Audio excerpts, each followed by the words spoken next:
Ready? Play. Cool. Hi, we are here again in Monastir. It's my first time here, but of course it's the second time that we've had the tournament here. And I'm with the president of the Tunisian Tennis Federation. Firstly, can you just introduce yourself?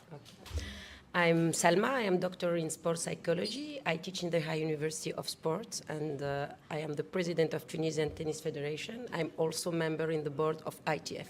I represent Africa. Nice. Tell me, how has it been this year, for example, compared to last year? Last year was the first version, so now you're an expert at hosting a tennis tournament.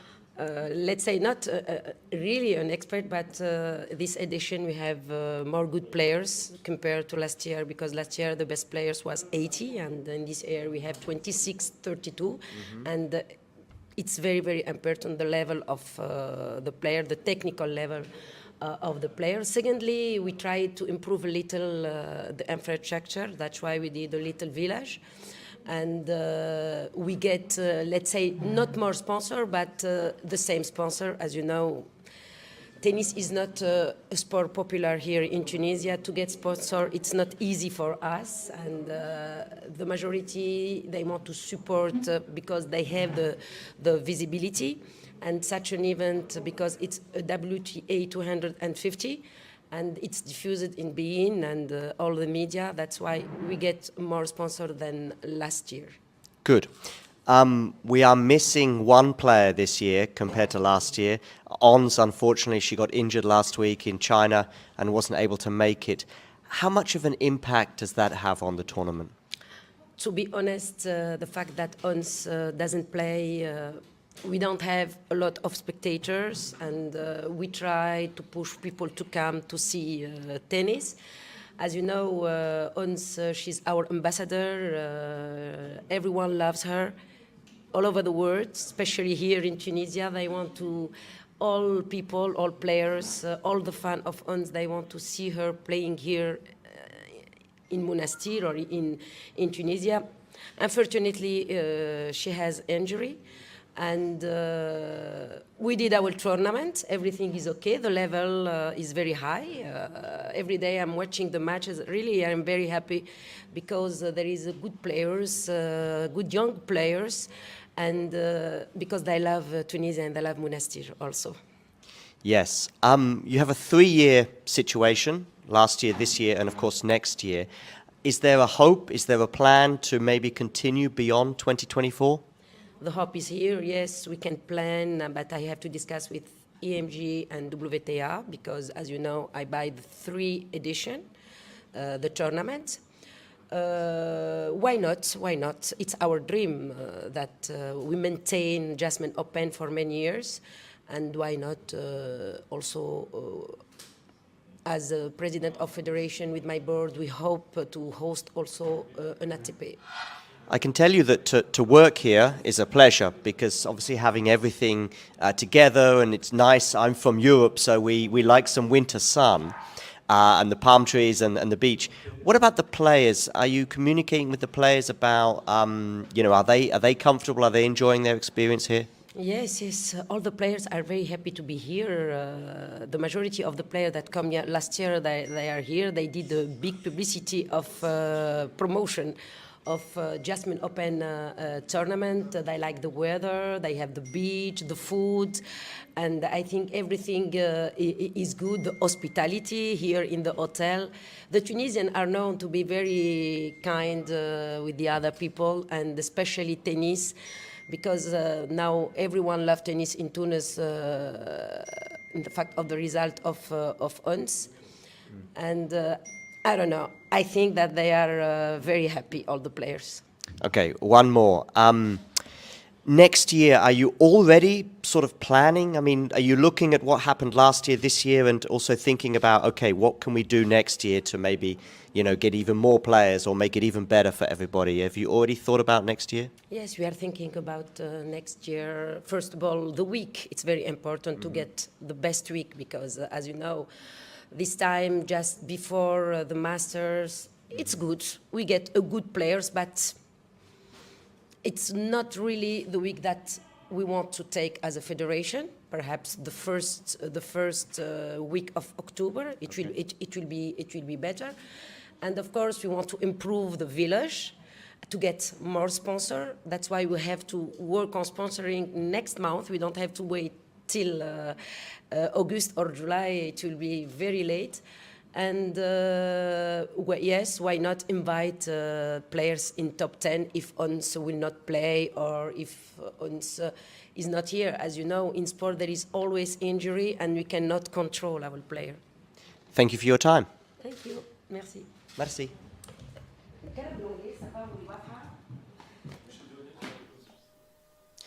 If you enjoyed this video, make sure you hit that like button.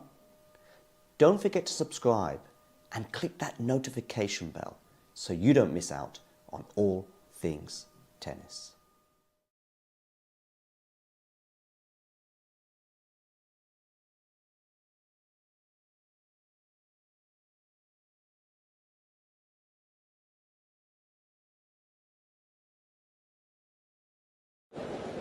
Ready?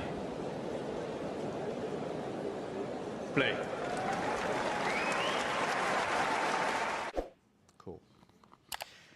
Hi, we are here again in Monastir. It's my first time here, but of course it's the second time that we've had the tournament here. And I'm with the president of the Tunisian Tennis Federation. Firstly, can you just introduce yourself? I'm Salma. I am doctor in sports psychology. I teach in the High University of Sports, and I am the president of Tunisian Tennis Federation. I'm also member in the board of ITF. I represent Africa. Nice. Tell me, how has it been this year, for example, compared to last year? Last year was the first version, so now you're an expert at hosting a tennis tournament. Let's say not really an expert, but this edition we have more good players compared to last year, because last year the best players was 80 and in this year we have 26, 32, and it's very, very important the level of the player, the technical level of the player. Secondly, we tried to improve a little the infrastructure. That's why we did a little village. And we get, let's say, not more sponsor, but the same sponsor. As you know, tennis is not a sport popular here in Tunisia. To get sponsor, it's not easy for us. And the majority, they want to support because they have the visibility. And such an event, because it's a WTA 250, and it's diffused in beIN and all the media. That's why we get more sponsor than last year. Good. We are missing one player this year compared to last year. Ons, unfortunately, she got injured last week in China and wasn't able to make it. How much of an impact does that have on the tournament? To be honest, the fact that Ons doesn't play, we don't have a lot of spectators, and we try to push people to come to see tennis. As you know, Ons, she's our ambassador. Everyone loves her all over the world, especially here in Tunisia. They want to, all people, all players, all the fans of Ons, they want to see her playing here in Monastir or in Tunisia. Unfortunately, she has injury. And we did our tournament. Everything is okay. The level is very high. Every day I'm watching the matches. Really, I'm very happy because there is good players, good young players, and because they love Tunisia and they love Monastir also. Yes. You have a 3-year situation, last year, this year, and of course next year. Is there a hope? Is there a plan to maybe continue beyond 2024? The hope is here, yes, we can plan, but I have to discuss with EMG and WTA because, as you know, I buy the 3 edition, the tournament. Why not? Why not? It's our dream that we maintain Jasmine Open for many years, and why not also as a president of federation with my board, we hope to host also an ATP. I can tell you that to work here is a pleasure because obviously having everything together and it's nice. I'm from Europe, so we like some winter sun and the palm trees and the beach. What about the players? Are you communicating with the players about, are they comfortable? Are they enjoying their experience here? Yes, yes. All the players are very happy to be here. The majority of the players that come here last year, they are here. They did a big publicity of promotion of Jasmine Open tournament. They like the weather. They have the beach, the food, and I think everything is good. The hospitality here in the hotel. The Tunisians are known to be very kind with the other people, and especially tennis. Because now everyone loves tennis in Tunis in the fact of the result of UNS. And I don't know, I think that they are very happy, all the players. Okay, one more. Next year, are you already sort of planning? I mean, are you looking at what happened last year, this year, and also thinking about, okay, what can we do next year to maybe, get even more players or make it even better for everybody? Have you already thought about next year? Yes, we are thinking about next year. First of all, the week. It's very important to get the best week because, as you know, this time just before the Masters, it's good. We get a good players, but it's not really the week that we want to take as a federation. Perhaps the first week of October, it will be better. And of course, we want to improve the village to get more sponsor. That's why we have to work on sponsoring next month. We don't have to wait till August or July. It will be very late. And yes, why not invite players in top 10 if UNS will not play or if UNS is not here. As you know, in sport there is always injury and we cannot control our player. Thank you for your time. Thank you. Merci. Merci.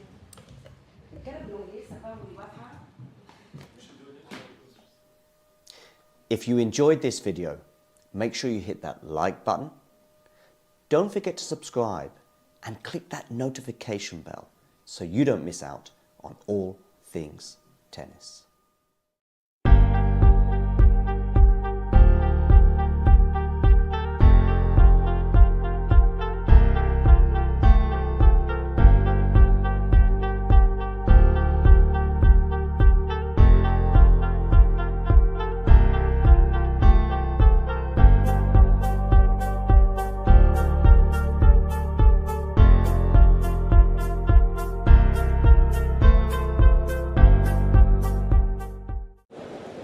Ready? Play.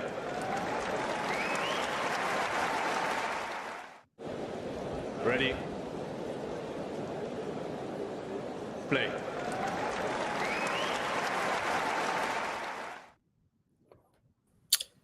Hello once again. Hey Jerome. Hey Kira. Hiya. All good. I nearly went Kiara. I nearly did. Nearly, but you didn't, so it's great. Well done. Kira, right? Yeah. How's it going? All good? All good. How are you? Yeah, all good. Thank you. You chose the right match. We don't want any. Sinner Leheshka will be over in 10 minutes. So. Too quick.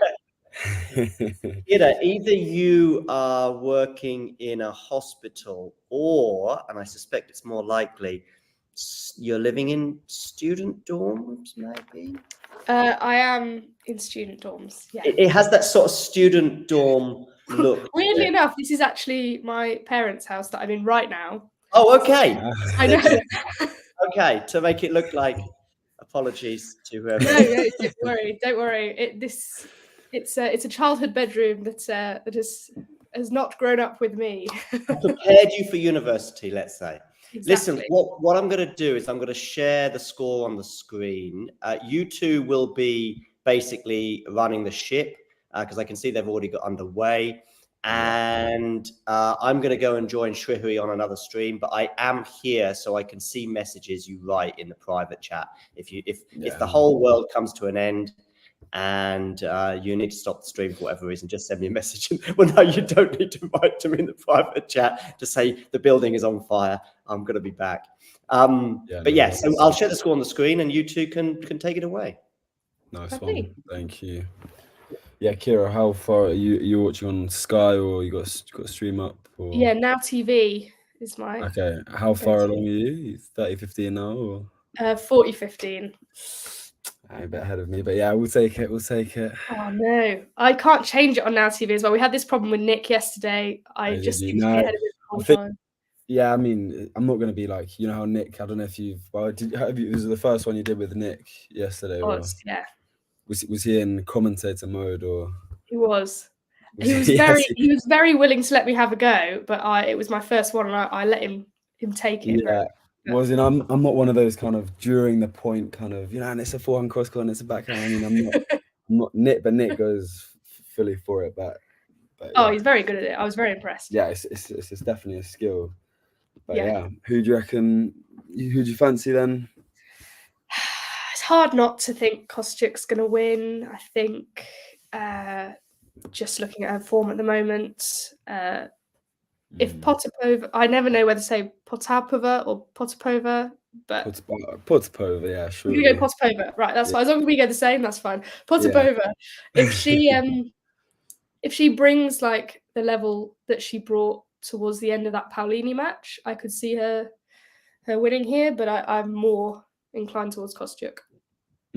Yeah, I think it's a smart choice, isn't it? Especially the start of the season that Kostyuk's had pretty good, like for her level, or for her ranking anyway. The start of the season she had is pretty insane. She's obviously not dropped a set this week. She's only played 2 matches, so she's going to be fresher as well.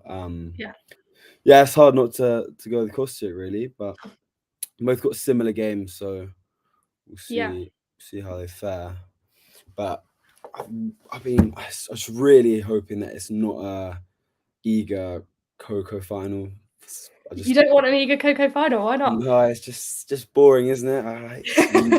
As you know now that Sabalenka's out, it's just sort of written. But I hope it doesn't happen.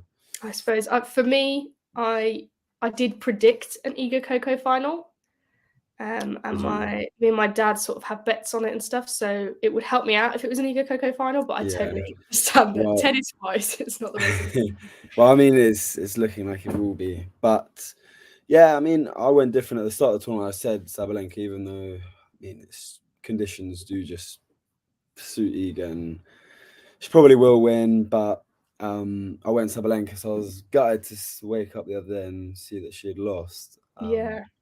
Did you watch any of that match? I did, yeah. That's what me and Nick were looking at that yesterday. We also had Casper Ruud and Miguel Monfils as well with Akshata and Jethro. But I did watch the Sabalenka match. I wouldn't say this is just personally. I don't think the whole level of the match was very high from Navarro or Sabalenka really the whole time. But I think Navarro brought what she had to with Sabalenka, who just looked uncomfortable basically the whole time. Even when she won the set, I didn't think she looked comfortable. So yeah, what was going wrong? Just wasn't making as many balls, or it was a weird one. At one point, a couple of points actually, I thought she was wincing. Obviously, she's not said anything about that post match, so maybe that was just wincing at not making the shots that she wanted. But I felt like she was making some brilliant shots, but just a lot of errors. A lot of stuff going wrong that wouldn't normally. Yeah. So, I mean, I'm sort of not, kind of not surprised at that she did lose. I mean, I was speaking with Nick about it the other day, and he takes the view that since the Australian Open, she's actually not been in that bad a form. But I think, I would expect a lot from her. And like first round loss in Dubai, that match against Stearns. Should it really be going like late in the third set? Yeah. I think she's been in a bit of rusty form, so sort of not surprising to see that she gets caught out. But yeah, I mean, she must have just not been playing anywhere near her level. Absolutely. I definitely thought, she's always a factor in any tournament she plays, so I didn't want to count her out, but I didn't before the tournament. I definitely didn't predict her to do well. Just again because that form, and she hasn't looked the same since the Australian, where she was just so dominant, and it felt inevitable she was going to win that from her second match, and I haven't seen that since. Yeah, I think Nick also mentioned, like, after the Sabalenka match with Raducanu, how, you know, that kind of was maybe going to click her into gear for the rest of the tournament, but did the opposite. It took out of her. So absolutely, yeah. Well, see what happens. I mean, I'm hoping as well. Now we've got Sakkari back in the mix. I mean, I'm not going to speak too soon, but I'm currently writing a piece on her, so I sort of want her to win. It would be really helpful for you writing something. Yeah, it will still be topical either way, but it's just, I mean, she's been in the top 10 for so many years now, and she's playing at like 60% of her potential. So hopefully she can, I don't know, I mean, I'm not expecting anything big this week, but hopefully she can do something. No, but I think what she's done already this week is a bit of a statement. You know, it's a different Sakkari than I've seen when I've watched her in the last year, even more maybe. So I don't think it necessarily matters how much further she gets now. It'd be great if she did, but I think it's already the sort of the right trajectory for her, which is really nice to see. Exactly. First quarterfinal since September. So we'll see. Kostyuk with the early break. Yes, I've been missing it, but yeah, she's as we said, just sort of probably might not be here for much longer, but we'll see. No. I know I picked this because I thought it would be more, you know, meaty than Sinner. But... Well, we'll check the score of that as it comes as well, definitely. Yeah, good point. But yeah, comfortable first couple of games. I think actually Potapova was 40-love up in that service game. And she went on to lose it. So it took Kostyuk a few break points, I think, but not too difficult. There like 8 of the last 10 points for Kostyuk. What do you think about the men's side of things now? Well, I had Djokovic to win. Not out of any sort of fair enough. Definitely not out of wanting him to necessarily. Yeah. But I just take it you're not a Djokovic fan then. Oh no, more just, you know, like anyone, like you said, it's just boring. Yeah, exactly. I like something different, I suppose. But I don't mind Djokovic at all, but I definitely thought he would I thought we'd see post-Australian Open Djokovic a real statement. Look, this isn't happening again. And we just didn't. And I was really, really shocked by that, to be honest. Yeah. Now he's pulled out of Miami, hasn't he? Yeah. I mean, you said it there that I thought exactly the same, even though he hasn't played in Indian Wells in 4 or 5 years or whatever. I thought exactly the same after Wimbledon. You know, he went on that rampage, just winning everything that he played in. And I thought after losing to, after the heartbreak at the Australian Open, I thought he was going to go on another rampage. But, yeah, absolutely. But it's not the case. So yeah, interesting one now. I mean, it's hard not to say Sinner, in terms of, kind of just been really solid again. Alcaraz, interesting to see how Alcaraz fares now that he's into the latter stages again of a tournament. See if he. I mean, there's a bit of pressure around him, even though he's still so young. He's already expected to, win everything. But I think tonight's probably. I mean, you can't say it's a bigger test than if he gets Sinner in the semi, but I think it's a massive test tonight for Alcaraz. Yeah, exactly. Zverev's having a massive start to the season as well, playing some good tennis despite all the off-court issues. But yeah, really interesting to see. But yeah, I'm not counting out. It seems to be a very unpopular opinion, but I'm not counting out Daniil.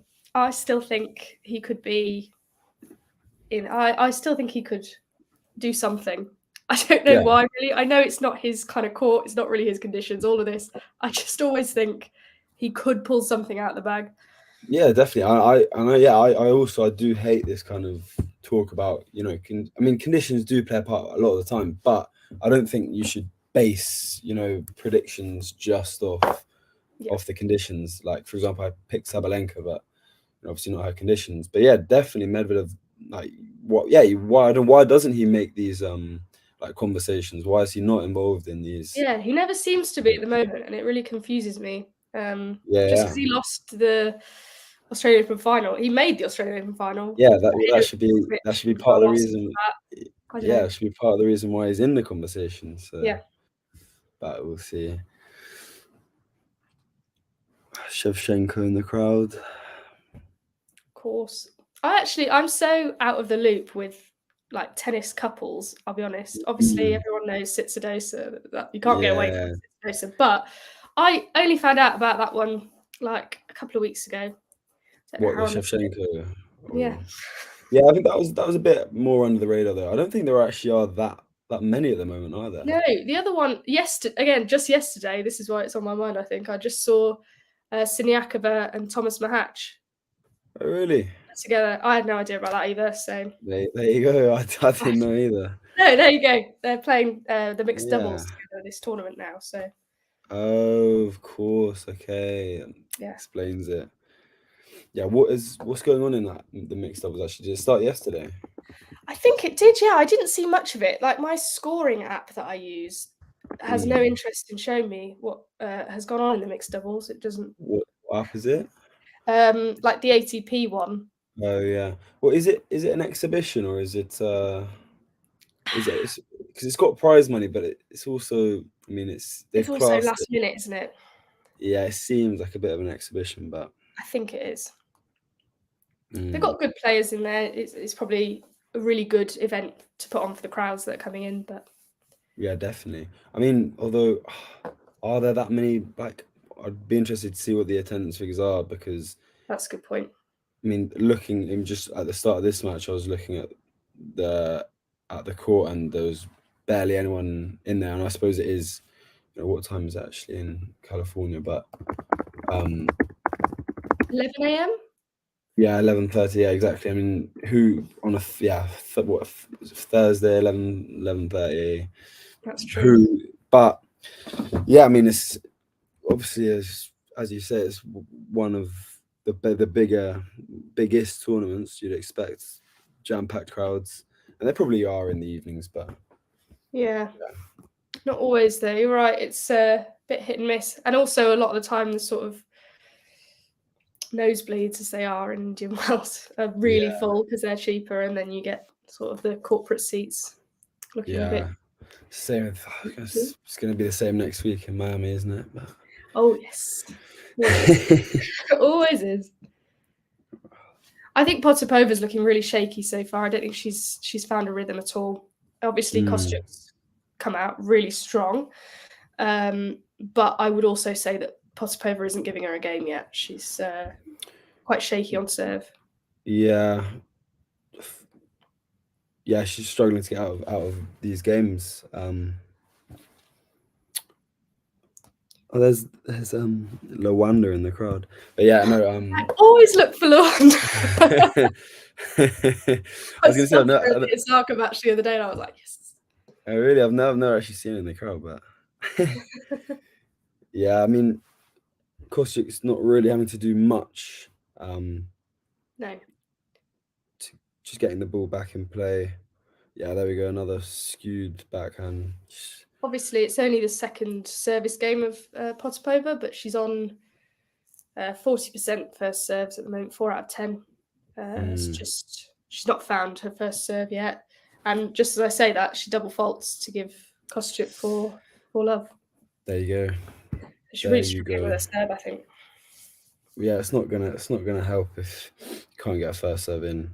No. It's not gonna fill you with confidence. But yeah, it's long road back in this first set. Then again, she lost a set 6-love in the Paolini match the other day somehow. Yeah, she took a toilet break and then regrouped, and then obviously came out firing in the third. But absolutely, yeah, I mean, see if she can react the same here. Although her mentality is not looking great to start with. Let's see if she can pick herself up. That will help. A little net cord. Sinner's already a breakup as well over on court 2. Of course he is. Doesn't take long. Lehechka's done really well already, to be fair, with his Tsitsipas win and the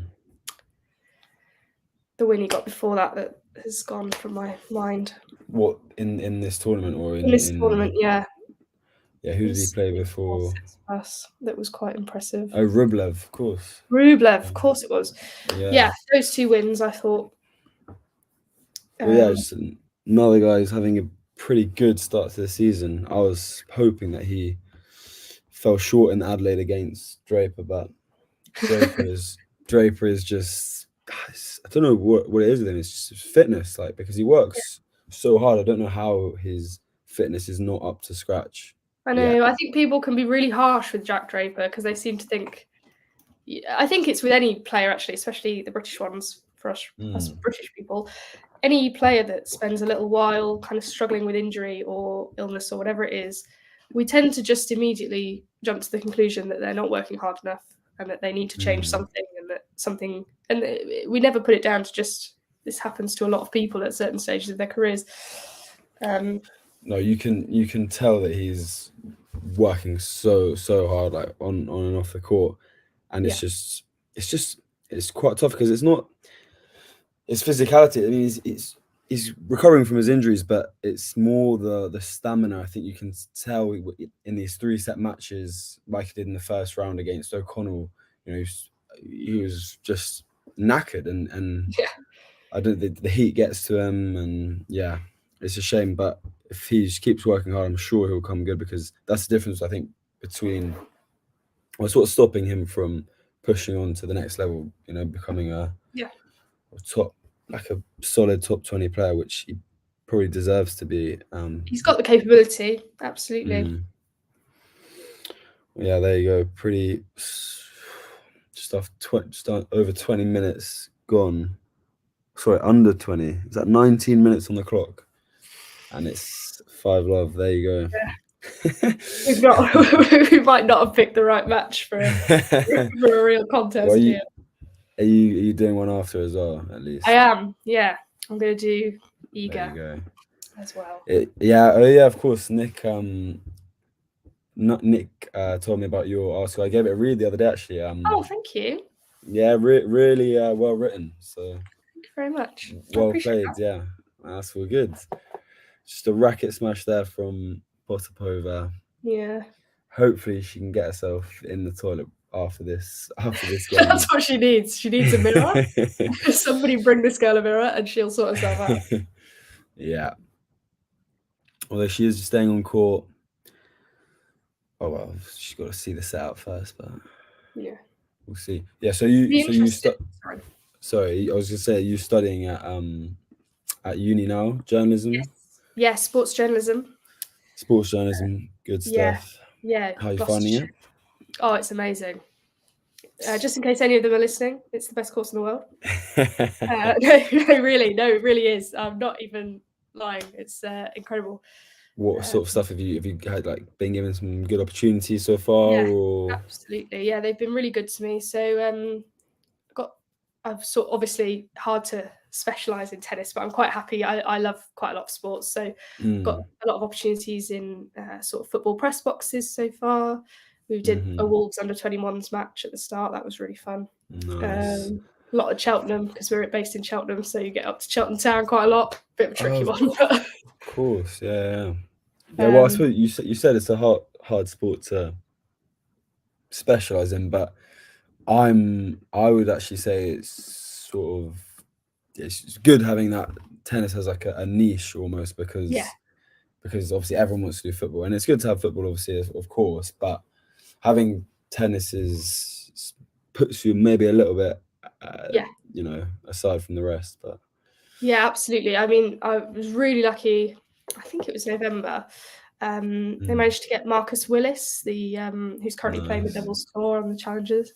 side. Yeah. I managed to get a one-to-one interview with him, just That's basically awesome. by saying, "I'm really into tennis, by the way. Can I please chat to him?" Did you just reach out by email or? Yeah, I reached out to my kind of the senior course leader sort of thing. Oh, they did it for you. They got in touch. They were bringing him in to talk to all of us. Oh. I managed to sort of say, "Oh, has he got any time beforehand?" Yeah. Class. There you go. That was really brilliant. Yeah, that was a great opportunity. Is tennis your main sport then? Yeah, tennis. I watch the Formula One as well, big into motorsport and stuff, which is great because we chat to Laura Winter, who runs F1 TV. Yeah. She's sort of associated with the course. Oh, that's awesome. Football. Yeah, nice. And what about you? Sorry, yeah, I was just going to say that's pretty emphatic break of serve from Kostyuk, but also very poor as well from Potapova. I was interested to see. I don't know if she went into that Potapova maybe thinking, right, this set, let's just get rid almost and start again. A bit like she did with Paulini. It felt like she sort of decided to move on. I mean, it's a tricky one because as well, if I was in that position, though, I'd want to make her serve it out at least. I know 5-love is a bit different, but also I don't know if it's the right way to. But I'd always be thinking ahead about the start of the next set. You know, if I win this, she's got to serve it out. Then I get to serve. Yeah. I mean, maybe she probably doesn't want to serve because maybe she doesn't want to serve at the moment. Yeah. She knows how she's serving, but yeah, she's got to change things quickly. I mean, it's not great mentality. I think that's what's costing her. She's got to stay calm, just try and find the balls. Absolutely. We've had a lot of racket smashing, or at least like pretend racket smashing a few times where she's not hit the ground with it, but she's waving it around. So yeah, it's the pressure of having your boyfriend there watching you. Tough. Tough stuff. Yeah, so I've graduated last year. I didn't do journalism though. I did French and Spanish, which is great. Also very useful though, I think. But I'm doing a conversion this year, so I'm basically, do you know the NCTJ, you know? Yeah. Do you get that from your course? No. No, see, that's tough. I know. That's always a trick one, because if I was going to do sports journalism at uni, I would want to find one where you have where you get the NCJ. But I mean, I suppose if you get you can always do it later and get it. We do a media law kind of module. Yeah. And I think we do it with the straight journalism students, and they get NCTJ out of it, but we don't. Yeah. It's strange, but so I'm doing my NCTJ this year in sports journalism, which is good, but just doing a bit of freelancing on the side to try and, you know, get some money, but do a bit of writing here and there. I want to get more into broadcasting though, so we'll see. I mean, that's the end goal, but it's just tough kind of starting from the bottom, so we'll see. Yeah, definitely. Are you tennis or just tennis?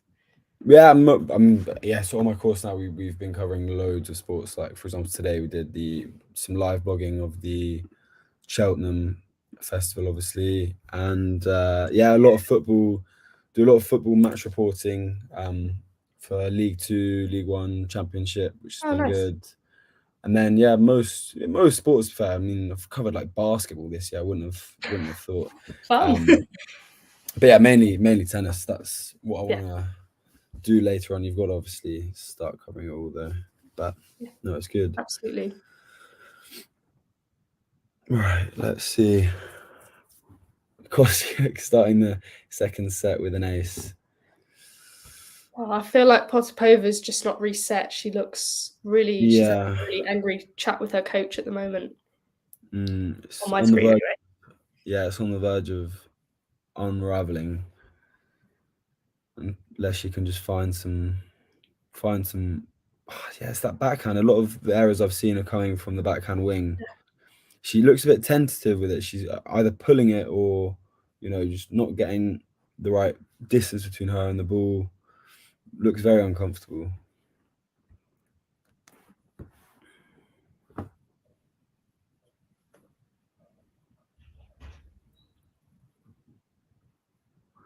Thought she was toying with her there, playing the drop shot. You're still ahead of me, I assume. I am, yes, yeah. No, the drop, yeah. I Feel free to lead the comms.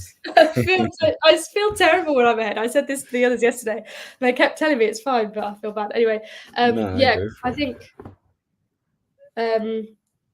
even on the return of serve, obviously the backhand's not looking good, but a pretty poor return of serve there from Potapova, and then on game point, just sort of a slice that went really long.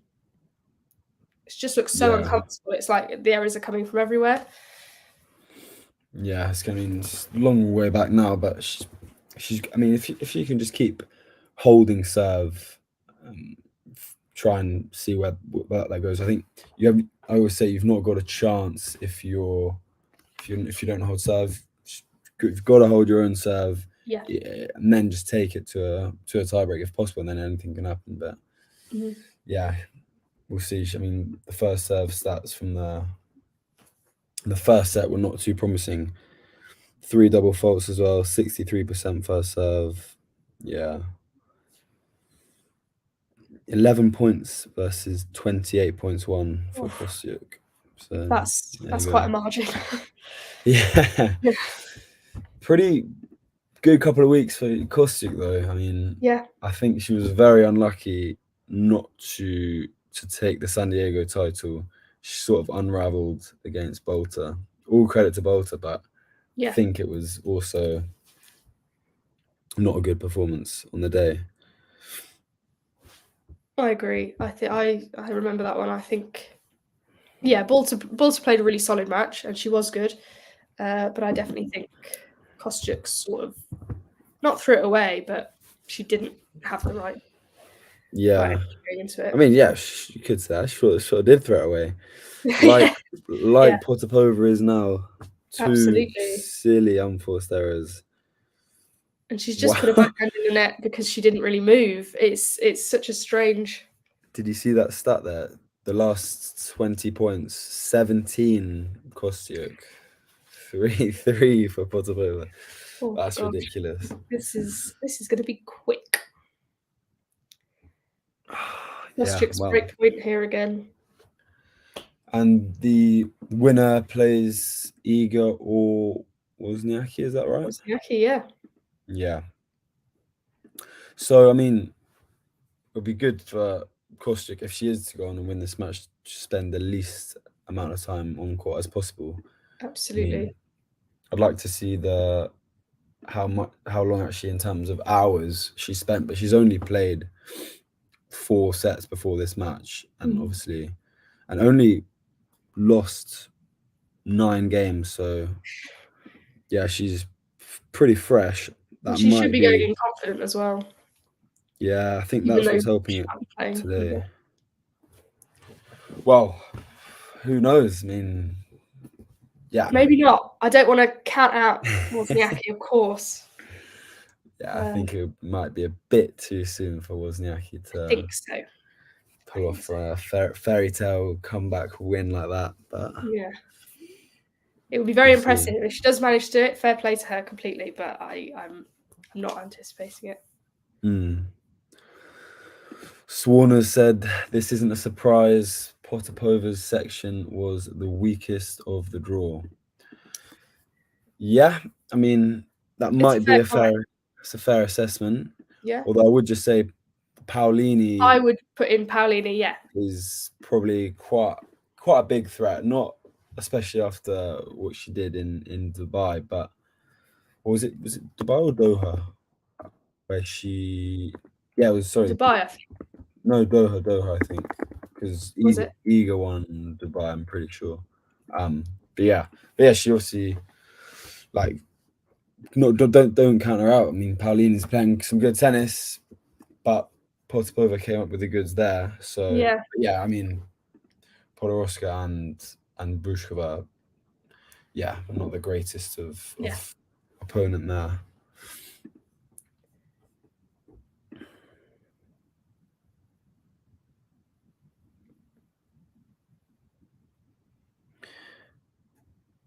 Yeah, even a point like that. I mean, I don't know if you saw it at 15 love. She played really dominant point and then comes in, has a simple one at the net and just pulls it horribly wide. Yeah, Kostyuk just serving for the game here. I don't think it's super affecting the game, but I do think it's a bit windy. I don't know if you've noticed that. A few ball tosses gone astray already. Yeah. Well, yeah, and Kostyuk seems to be adapting better to it. Potapova's just played one of her best returns of the match. Lovely forehand return down the line, a winner. But is it going to spark something? It doesn't. She didn't react to it at all. She didn't look. She didn't look that happy with it. So yeah, she lashes out. I think now that's all she can really do. Just got to loosen up now. You know, setting a breakdown. Yeah, you got to get to a point where you've got nothing to lose and you're just going for it.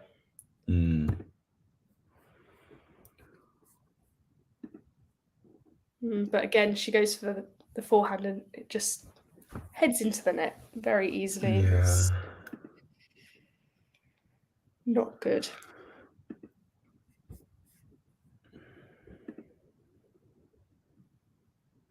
What do you make of Yuan as well? I know, really good. Where has this come from? It's incredible. Weirdly enough, I've not actually seen any of her matches this tournament, largely because they've either been during the night or at the same time as others that I've watched. But I'm really she's kind of gone under the radar a bit. Yeah, a little bit. I think when she beat Zheng, I was quite surprised.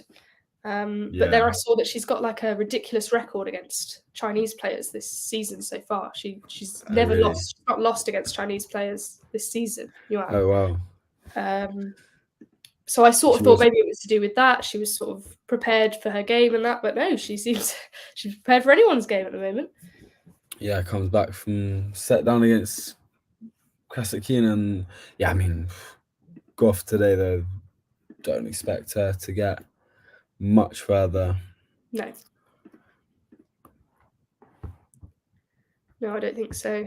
I think Coco's really grown into the tournament, as she does, in my opinion, quite often. I don't think I can remember often seeing her in a first round match looking absolutely dominant and ready to win a tournament, but she seems to really build up as the tournament goes on, brings the level she needs. Yeah, definitely. And I think it's looking, more likely that she could take the title. I mean, I think, I mean, she's probably the only one that is really capable of stopping Iga. Yeah. Although I'd like it for it to be Sakkari, but I was going to say I would be interested to see a Goff Sakkari semi-final though. Yeah. I mean, I think, but it's tougher because she's playing Navarro next, and she beat Navarro last week. So, but I think that was a surprise even to. I mean, it's a match that Sakkari should be winning, but I think it was definitely even a surprise to herself. Yeah.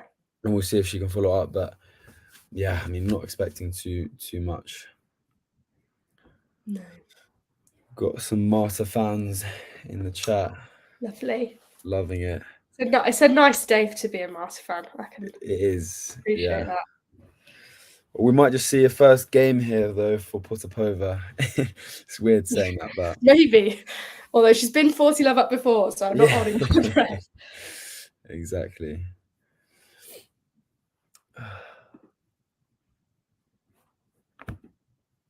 Although, actually, no, she served 2 really good first serves there to take the game. So that felt a little bit almost out of spite. Like, I'm just gonna serve this now. Yeah, a couple of good service. Throw an ace in there as well. Yeah, really nice. See how she uses this then. Yeah. I mean, it's a tricky one because you've just got to react so quickly, and if you don't, it's can just unravel so quickly. And I think Kostyuk is doing a good job to keep the pressure on. She's, you know, not holding up, and that is why some of the top players stay at the top of the game. Absolutely. I'm afraid, just as you were saying that, she did hit a double fault on my screen, but there you go. I'm sure. I still think you were right. Yeah, I've just seen that as well. And she's hit a pretty easy forehand into the net to give Potapova love 30. Wow, the commentator's curse. Love to see it. Commentator's curse. In action. My first time seeing it live. Wow. It's quite something. I remember the first one of these I did was in the Abu Dhabi final between Kasatkina and Rybakina, and I'm a big fan of like net play. I want people to be coming into the net a lot, and Rybakina is one of those players. She's probably not like the best at the net, but she's not afraid to come in and try it out.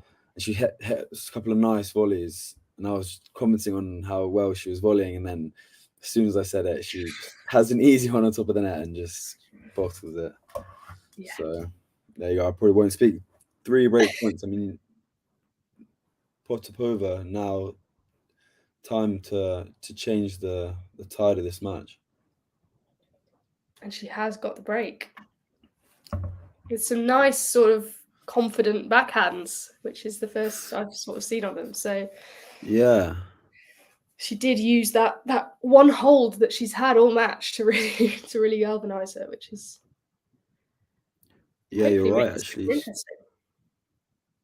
It's a strong couple of games from Potapova. Wow, hold to love, then a break to love. Is there hope for Potapova? There could be. I mean, in that game, obviously Kostyuk had 2 double faults, so part of it is on her. It's a bit of a weak game from her. Depends whether she can bounce back from that quickly or if she lets it get in her head. Yeah. Well, we saw after losing that 6-love set against Paolini, she did bounce back. Yeah. Obviously a bit different here, going 6-love, 3-love down, and then well, she can keep holding serve. She's well in with a shot here. Yeah.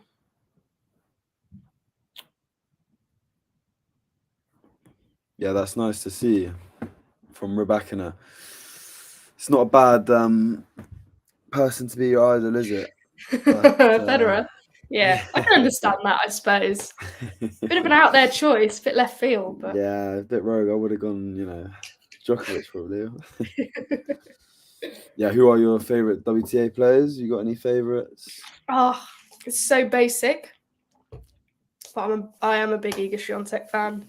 Yeah, I mean, I sort of gathered that from the article. Yeah, easily understood.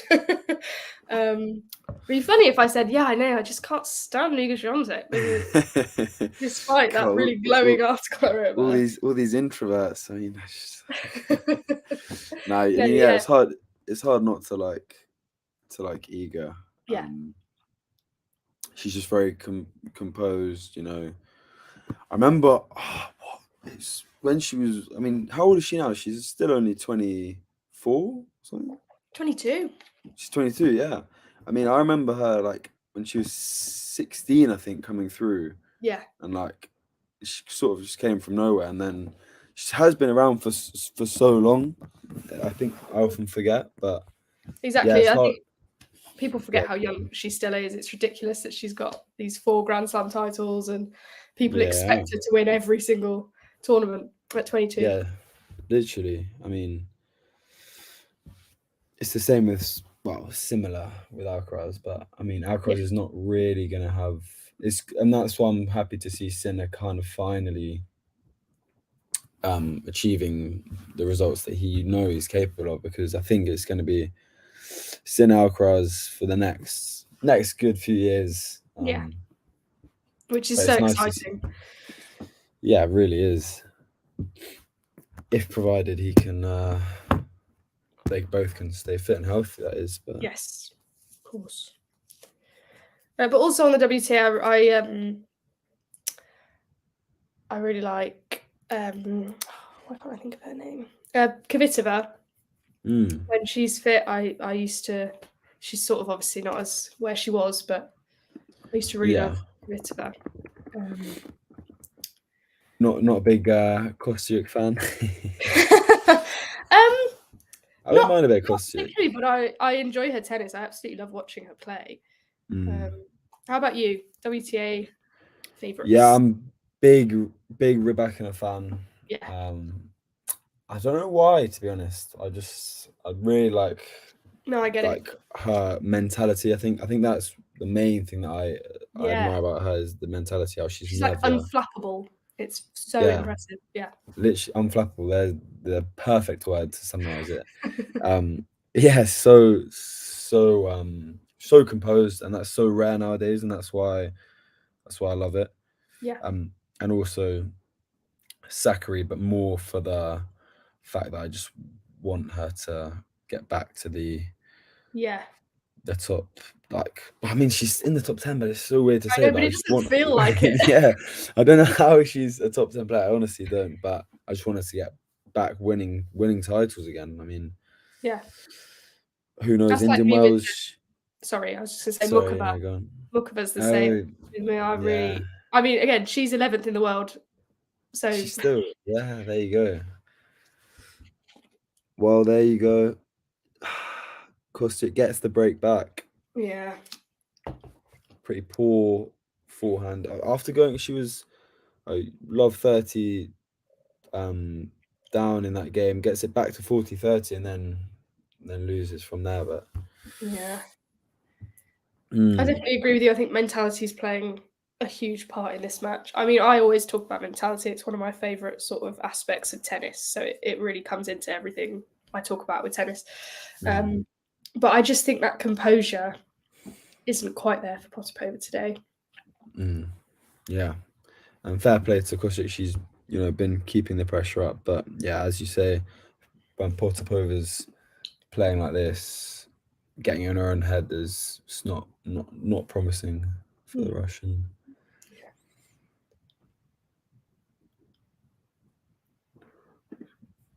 Sinner's taking the first set, no surprise there. 6-3 with double break. No way. I'm making it sound like I don't even like Yannick. Obviously, I enjoy Yannick Sinner. I think he's brilliant. It's just so inevitable. You get a bit. Yeah, and I like what they've done actually with.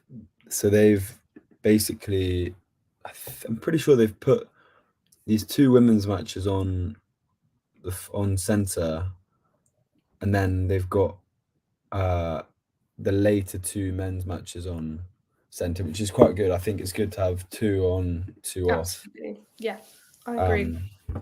So fair play, but then obviously you could argue, why have you not put some of the women in the blockbuster late night slot? But yes, you could definitely argue that. I agree. It's a difficult one. I think I saw some really angry Yannick Sinner fans on Twitter earlier about Stadium 2, which I thought was a bit.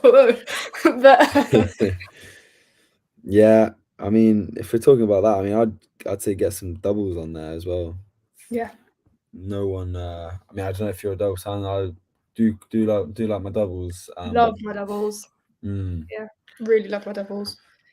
But we'll see. I mean, Shea Mertens, you'd love to see it. They just keep. I mean, Sue Shea, she just keeps going. She's actually the next article that I'm writing, so I would really like her to win this, because then I can. Yeah, and I think, to be fair, they've got a good shot. They're only. I mean, I would say Siniakova, Hunter probably the only other ones that are challenging. But yeah, what's the piece about? It's sort of mostly about. I think it's a bit criminal that she's not. I know she's talked about in tennis circles, but I think it's a bit criminal that we don't give her enough credit for what she's done to doubles and how she plays and what a sort of maverick she is in a certain way. Double-hander. Exactly. And I think she's just worth talking about in terms of, I don't think people watch enough doubles anyway, obviously. And I think she's the sort of person that could get anyone to watch a match of doubles. So I just think she's worth talking about. Yeah, definitely. And also it's just nice to see her still winning so late on in her career. Exactly. I love that she retired from singles at Australian Open, and then I saw her playing singles, like, was it last week or the week before? She's not retired from singles. Yeah. I think she's retired from slam singles. I think that's what she said now. So okay, there you go. Yeah, and she can, no matter the partner. I mean, she was with Stritzova for ages, and then now obviously Mertens. They're still getting the success. So yeah, good to see. Well, suddenly this match has come into life. It has another break back. After 9 straight games for Kostyuk, bit of a more of a competitive second set.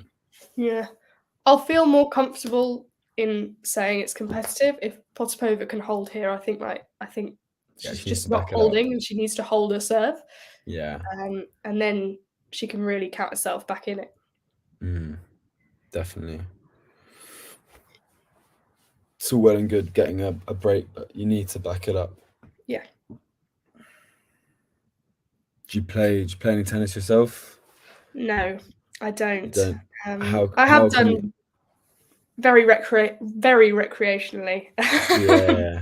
But no, I don't play tennis. How come you big tennis fan? Where's that come from? It's the same story as everyone. We always watch Wimbledon. We always watch Wimbledon. But I think it was in lockdown. Obviously, very little to do, and the French Open was on, and it was on like ITV or something, so it was like easily accessible. And I remember just being like, "Oh, this is on telly, and it's like Wimbledon. Wow, I love Wimbledon." So I ended up watching like just a ridiculous amount of tennis for like those 2 weeks. Yeah. Fell in love with it, and then found out that tennis wasn't just Grand Slams. Yeah. Whoa. Which no one can believe it who doesn't know anything about tennis. No one knows. It's a joke. It's mad. I think it's just one of those sports that, because it's on so much of the time, it's so weird. Yeah, people just kind of think that it's just 4 Grand Slams throughout the year, but it is literally every week. There's like 3 or 4. Exactly. So yeah, can't keep me away now. Every week. Yeah, nice, good stuff. Which French Open was that you were talking It was the 2021. Yeah. And it was. Did you have any favorite players that you were watching? Yeah. Yeah, I really liked Tsitsipas at the time. Oh, really? Wow. Shame he couldn't close it out. No. Yeah, I remember watching that, and at the time I was really sort of like, oh, he couldn't close it out, but wow, he's gonna win a slam really soon. Oh, welcome to tennis.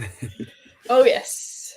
Rude awakening when he then lost in the first round in Wimbledon a couple of weeks later, and I was rooting for him like mad. Classic. Yeah. I think now that Djokovic Nadal on the way out, I think it kind of opens it up though a bit more. I think now that we're gonna start to see a variety of slam winners. I think, which is what we haven't really seen. Obviously, we've seen the occasional random winner, but I think we're gonna just start to see, maybe like Rude starts to win a few more. You get maybe a cheeky. Zverev might win a slam. Like I think Zverev can win a slam before. That's a hot take, but I think he can win a slam before he retires. Really? Definitely. Yeah, definitely. Yeah. But I mean, he can put together a run, can't he?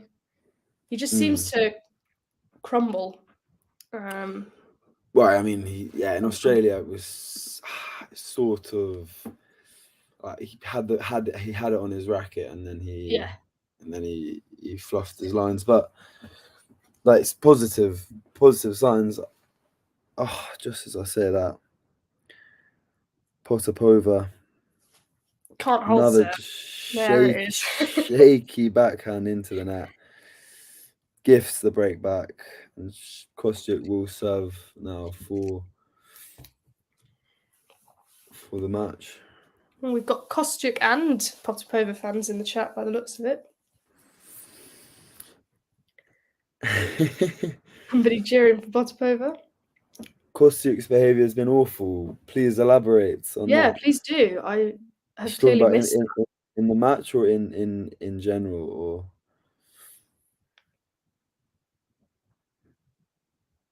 it's a strong start to the game. Oh, we'll let you do the talking. You're obviously Potapova was in a really good rally there. I was distracted, but again, just a forehand down the line that goes long, and she can't keep it in the court. But at least this second set has definitely been a bit more interesting. Yeah, exactly. I think Potapova still will be disappointed in the way this game has gone. Yeah, she's kind of. There's not really much to separate the two in terms of game and ranking wise anyway, but I think it's just run away from her, and it's just one of those games where you blink and you find yourself 6-love, 3-love down, and then you can never really get yourself back in it. No. But yeah. She's got 15-30 here though, so could be another break coming. Who knows? It would be quite fitting if Kostyuk had to break to win. Yeah. But yeah, that was a lovely forehand down the line from Potapova to give her 2 break points. I want to look at the stats because I think there's been. Has there been how many holds of serve in this set? Just 2. Just 2, right? Yeah. Potapova hasn't held serve, has she? Or has she? Did she at the very beginning? No. Because she had the. She was broken. The instant break. Yeah, no, maybe not.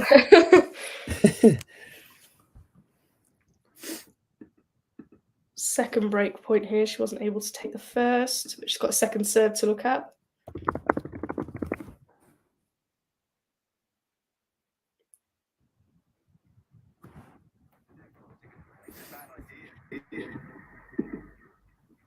Oh. By the way, has this match been as crazy as it looks on the scoreboard?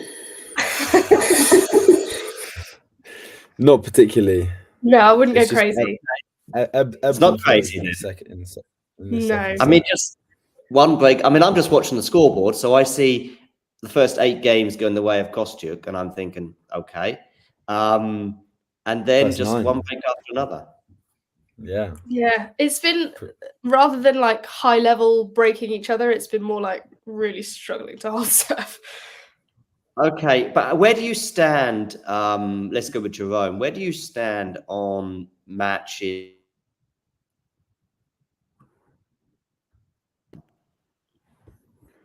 So you cut out there, wait. Yeah, I know why, because I just plugged my microphone in. My question was, my question was, where do you stand on low quality, high drama matches? And I'm thinking US Open team against Zverev. I'm thinking, you could probably throw in a bunch of matches that are just, I mean, actually there was one at the US Open, Australian Open. I think it was Coco Gauff in the quarterfinals or quarterfinals or 4th round. And it was quite low quality, but somehow Coco emerged through. Where do you stand on those sort of matches, Jerome? Yes, it's a great question. It's funny you mentioned the team Zverev, because I remember I've got this really clear memory of watching it and that final set tiebreak, just saying to my friend, like, what this level is so poor. Like they're just tapping it back to each other in this tiebreak. But I suppose in a match of, when there's that much on the line, I think I don't mind it in a US Open final, when in a fifth set tiebreak. I don't mind it at all. But yeah, I mean, obviously, I wouldn't say there's. You can never have too much drama in a first, second round match. Quarterfinal, yeah, wouldn't say there's been drama in this match. It's just been ebbs and flows. Yeah, what do you think, Kira? Yeah, I agree. I think it doesn't feel. I can see why it would look it on the scoreboard, but this doesn't feel that dramatic. It just sort of feels like a bit of a slog for them, to be honest. Pretty woeful, actually. It's been pretty bad. But I totally agree that more stakes would change it. Kira, Kostyuk is close. Again to the line. Close. I do think, I mean, like I say, it would be so fitting if she broke to win this, to be honest. Yeah. Rally now. How's Shihori doing? Yeah, he's fine. We're on Sinner and Lehetska, and yeah. How's that match going? Yeah, Sinner winning that first set 6-3 kind of looks like, oh well, Yannick's doing. Lehetska really was a bit sloppy on certain points when he was in charge and dumping him in the net or going long. And so actually there's a bit misleading to see Sinner break twice and take that set 6-3 because it was basically 50-50 and probably deserved a tiebreak. What happened in the first set to Potapova? Was she just all over the show or was Kostyuk playing out of her mind?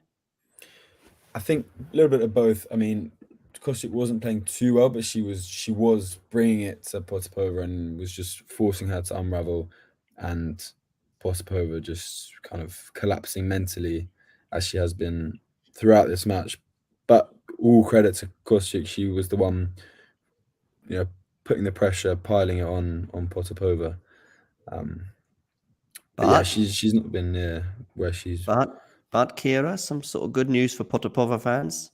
Yes, so Kostyuk just went for what would have been a brilliant winner, but it was just long, forehand down the line. So Potapova's come back from love 30 in this game. She's just served well to put herself at game point. And I do think if she holds her serve here, then we could be in for a really interesting end to the set because she hasn't been able to hold serve. So I will rejoin if I see a match point or see the match is done. But in the meantime, I'll let you continue and I'll rejoin you. Yeah. We are on juice.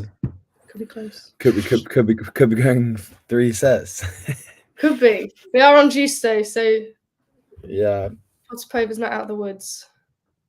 Oh, that's a very poor slice from Kostyuk though to make it advantage Potapova.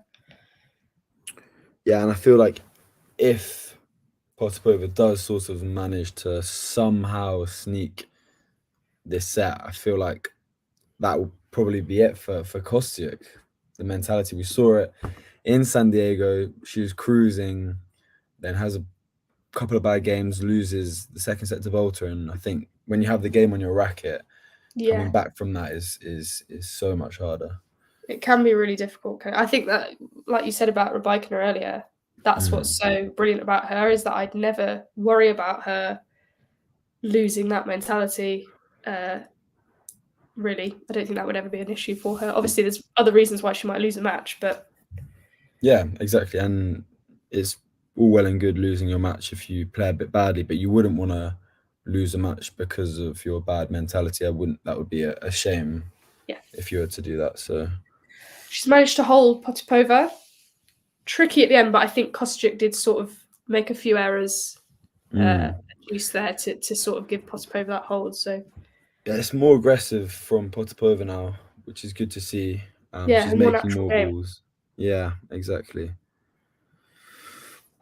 Swana Could said be interesting. Low quality, sorry, go on. Yeah, Swana said low quality, high drama matches don't stand the test of time. I think that's a very good point as well. Yeah.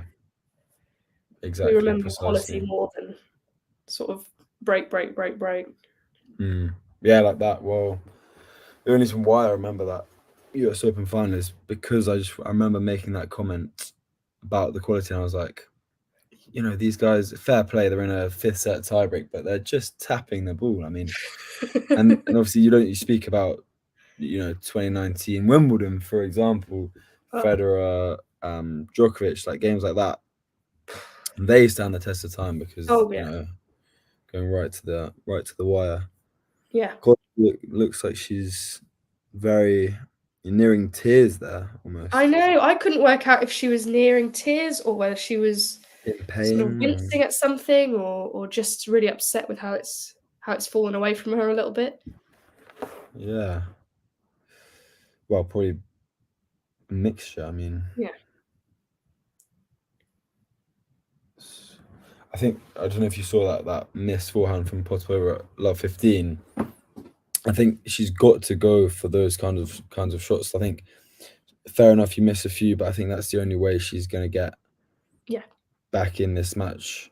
In saying that though, I do think now the pressure's on Kostyuk, so it'll be the smart play just to make the balls.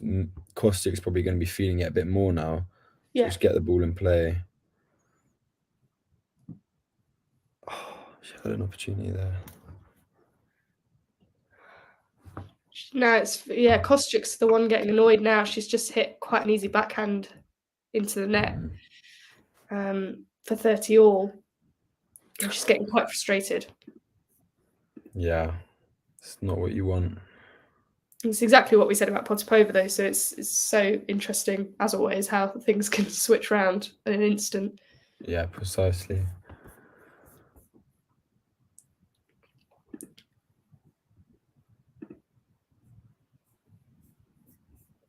That's a lovely point from Kostyuk, though, with a forehand winner down the line. And she sort of looks to her box and points at her temple as if mentally, actually, no, I am in this. She's heard us and she's not happy. She's fighting. Yeah, keeping the pressure on. Punishing ground strokes there. I think I like the fact that she's used a slice backhand to the forehand. And she's managed to hold and again looks to her box with a big kind of Marcus Rashford style tap of the temple. I'm sure people did that before him. I just always associate it. Yeah, no. It's a big hold, to be fair. Yeah. Absolutely. She could have let the momentum get away from her there, but she sort of kept the pressure up. And now all the pressure is on Potapova to hold here for a tie break. Yeah, talking about that Iga match later, do you think, for what have you seen of Wozniacki this week, do you think she can maybe, pull off something or? Well, Iga tends to struggle against the hard hitters, right? The Ostapenkos of the world. And that just really isn't Wozniacki at the moment, from what I've seen. So I struggle. I don't really think there's many other types of player that Iga really struggles against. She's sort of got a game plan for most things, and hard hitters seem to really throw her at the moment. Although she's obviously getting better at dealing with that. You can see that progression, but I think that's the main thing she struggles with. So I think she'll have the game to beat Wozniacki. I could definitely see her struggling to start with, sort of adjusting to Wozniacki's game, because it is obviously a bit different to what she's played so far. But I think she'll sort of learn how to play her relatively quickly. Yeah, definitely. And obviously, as we say, conditions do play a part. But Wozniacki's only played one match since the Australian Open, so it's quite surprising that she's actually managed to get to the quarters here anyway. Yeah, really impressive. Albeit, favourable draw, but yeah, I mean, all credit to her. It's good to see her back playing well. I didn't expect her to beat Kerber, actually. Having watched both of them play during the week, I just thought Kerber would have the edge. I don't know why, just sort of a gut feeling more than anything else. So I thought that was a really strong win for her, especially the nature of it. Yeah, I mean, Kerber is one of those players who probably might, I don't know, I basically wrote an article earlier this year about who could be retiring this year, and Kerber was one of them. I don't know, I just think she's, quite past her peak. She's obviously, I don't know, she's at a bit of a crossroads in her career. So I don't know. We'll see how this year unfolds. But I think it's kind of a last chance year for quite a lot of players. Yeah. Have you got any other picks for us? Insider information. Who do you think is going to retire?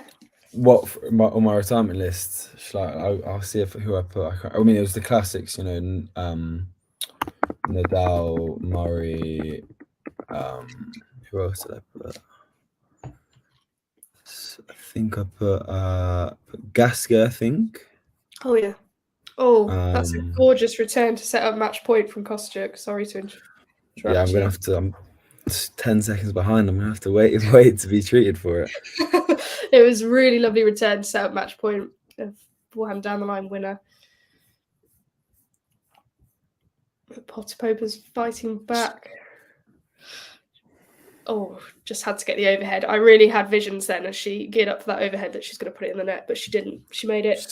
One match point saved. Yeah, so I had Gasquet, Muguruza, Wawrinka, Williams, Venus, obviously, Yeah. Andy and Rafa. Yeah, I think a lot of those are feasible. Yeah, no, I think that's a really good list. Akshata mentioned the other day, she described some people as making guest appearances in tennis. I think that's what Venus is doing at the moment. Yeah, how is she just getting all these wild cards at 43 years old? I mean, it's incredible. And I did sort of half miss that point because I was talking about that, but Kostyuk has done it. She's done it. She's finished it off. I'm just watching it now, so I'll see how it finishes. You can describe it.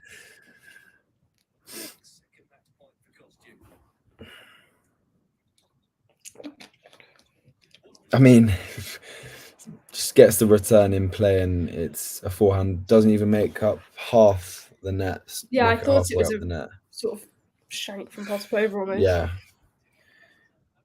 Raw emotion, obviously, no shake of hands, but yeah. I mean, fair enough. She's done it. How great start to the year is getting even better. That's another quarterfinal. Yeah, and well deserved today. I mean, obviously that second set was a little bit here and there, but I do think overall she deserved the win. She fought hard for it, and impressed with the way she came through. Yeah, she looked the more likely all the way through. I think when you're dominating a game like that and someone else can get back into it, I think, you know, there's always if you keep your foot on the gas, there's always a big chance that you're going to get over the line. And she could have gone either way at 5-5 in that second set, but yeah, she got through it. I thought when Potapova was saving those match points, Kira, that maybe that would go to a tiebreak and even a third set.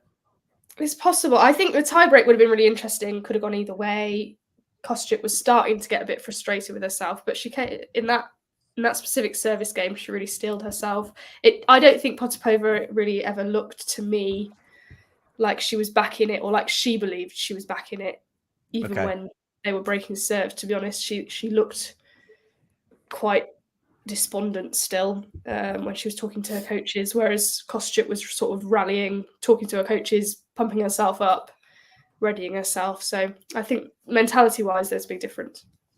Jerome Shrihari was just telling me that you were bigging up Kostyuk on a show recently, and even suggesting that she might have a chance against Iga. Is that right, or is he giving me some false information? Whoa. No, you might be right. But yeah, I mean, she's had a great start to the year. I don't know if she'll trouble Iga if she does get past Wozniacki, which I think she probably will. But yeah, I don't know. She's not played many. She'd probably be the more fresher this week as well. She's only played 3 2-set matches, so we'll see. But yeah, I mean, she can cause trouble. I don't think there'll be anything more than that. I can't see Iga winning, even though really she's obviously the clear favorite for this tournament. I I something can't about see her her is- not winning. And in fact, that's the Yeah. question. That's the question I have for Kira. Who is left in the draw? So off the top of my head, we've got Kostyuk, we've got Sakari, we've got obviously Navarro. Iga, Navarro, yeah, Yuan. Coco. Yeah, exactly one. I mean, do any of those fill you? Do you think fill Iga or her team with fear? I certainly don't think any of them would fill them with fear. I think maybe if somebody like, I mentioned it a minute ago, but if somebody like Ostapenko's still in it, you might think, Yeah, you can always get a exactly. scalp over Iga, or she can often get a scalp over Iga. You think that was a possibility, but with who's left, I struggle to see any of them beating her, really. I do think possibly Kostyuk is more likely than anyone else. Yeah, maybe even more Yeah. likely than Coco. Yeah. Maybe even more likely than Coco, to me. Just the way she plays could prove tricky for Iga to deal with, but I still think then she finds a way and she works it out. But I mean, if Yeah, I mean, Coco, go on, John. Go on. Well, I was going to say the only other contrast to that would be they probably thought that in Dubai when she went up against Kalinskaya in the semis, and then Kalinskaya pulls off a straight sets win. So anything can happen, obviously, but yeah, I mean, you're right. The conditions do favor her. The thing is with that Kalinskaya win though, and is I don't know if she played Kalinskaya before. Kira, do you know? not as far as I remember. But Right. that's definitely No, not. of course no. But it's something. It's a bit of a random thing. There was also the back-to-back natures of those two incredible big tournaments. I do think that conditions in Indian Wells are ideal for two tennis players on this planet, and one is called Carlos, and the other one is called Iga. I'm not saying Carlos is going to win the title, by the way. I just think that there's no tournament on the planet that suits his game better than a slow, tough, gritty, hard court. Especially compared to sort of his peers such as Medvedev. And then with Iga, I just feel as though we go into tournaments right now, and also against players where we go, yeah, there's Rybakina. Yeah, of course there's Arena. Yes, Ostapenko. A random redlining player from 50, 100 in the world, a qualifier, even a Yastremska or just somebody who can just redline like that. But if it's anybody else and it's not on a super fast hard court or Wimbledon or grass, then we're looking at a straight sets Iga win. And if it does somehow go to 3 sets, you're still thinking Iga's got this. Yeah, and when Wozniacki beats her tonight, I'll be sure to be in your DMs. Yeah, I'm sure you will. Talking of which, Kira, myself, and Shrihu are going to talk through that match. Shrihu's going to have a bit more of an eye on Casper Ruud against Tommy Paul at the same time, but the three of us will be in sync, commentating through Wozniacki's incredible bagel and breadstick win against Iga. She doesn't get the bakery on her very often. There's no donuts on Iga. That's a good point. Sure. Until tonight. Let's see. I just don't see Jerome. I don't see Wozniacki's game troubling her. I don't think Wozniacki, but we'll see later down from the semis onwards. But yeah, Kira, thank you very much. John, thank you, both of you. Enjoy tonight. Wonderful. We will. Thank you, Kira, as well. Soon. Yeah, and see you both soon. Take care, everyone. Bye-bye. Bye-bye. If you enjoyed this video, make sure you hit that like button.